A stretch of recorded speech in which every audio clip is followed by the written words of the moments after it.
xiriirka diblomaasiyadda ilaa kan ganacsiga u dhexeeya Soomaaliya iyo Kenya ma ahayn mid caafimaad qaba ilaa ugu dambeyntii uu gaaray halkii ugu hooseysay oo ah in muwaadiniinta Soomaalida ah ay Kenya u diido dalku galkeeda ay joojiso duulimaadyada Nairobi ka socdaalaya ee tagayay Muqdisho ama ka tagayay Muqdisho ee aadayay dalkeeda.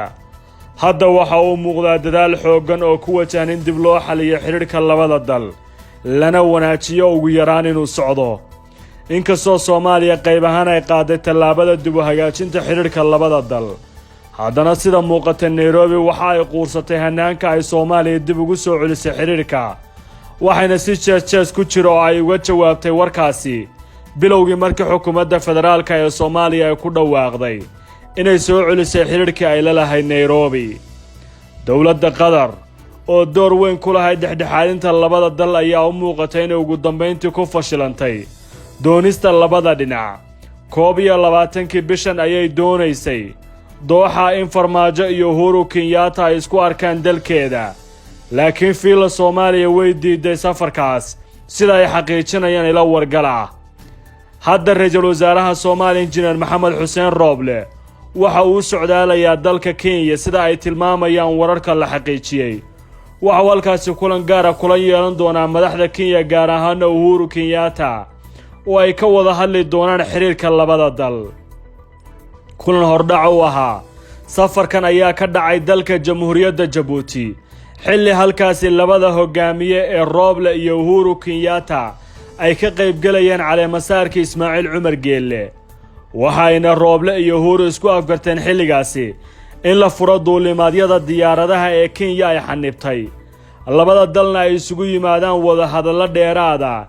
laakiin qodobkaas ayaan ka fulin xagga Nairobi ilaa iyo hadda. Kenya waxay sii qaaday tallaabo kale oo inay joojisay in baasaboorka Soomaaliga ah lagu soo saaro fiisaha dalku galkeeda, taas oo loo arkay caqabad cusub oo ay culays ku saartay Soomaaliya maadaama dad badan ay dalban jireen fiisaha dalka Kenya. safarka cusub ee Rooble waxaa la filayaa inuu xal u noqdo xiriirka labada dal soo celintooda iyo xalinta tabashooyinka, balse Kenya shuruudaha ay durba miiska wada xaajoodyada ay keeni doonto waa arrinta qaadka miirowga oo ay Soomaaliya joojisay. dhacdo kalena waa arrinta badda oo aan sahlanayn. ganacsatada qaadka ee dalka Kenya ayaa ku cadaadinaya madaxdooda in Soomaaliya lagu khasbo in maalin kasta ay ganacsatada u dhoofiyaan 50,000 oo tan oo qaadka miirowga ah, iyadoo kadib ay diyaaradaha geeya qaadkaasi ka soo qaadayaan Soomaaliya $100,000 oo dollar, taasoo faa'iido u ah ganacsatada gobolka Miro. dadka la socda siyaasadda labada dal waxa ay rumaysan yihiin inaysan si fudud Nairobi uga tanaasuli doonin damaceeda, Soomaaliyana aysan sahlanayn inay qaadato go'aamada qaarkood. gaar ahaanna arrinta ay adag tahay in siyaasi Soomaaliya gorgortan ka galo oo ah kiiska dacwada badda oo hadda laga sugayo xukunkiisa maxkamadda cadaaladda adduunka.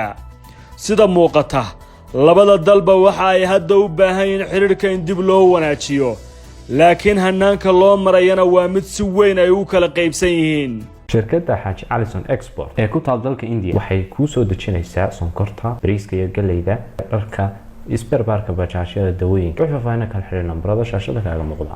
ma jeceshahay inaad barato Qur'aanka Kariimka ah iyo culumta shareecada? ugu kaalay markaska Nuureyn Online oo baro adigoo gurigaaga jooga Qur'aanka, higaada iyo culumta kale Islaamka. wixii faahfaahin kala xiriir nambarada shaashada kaaga muuqda.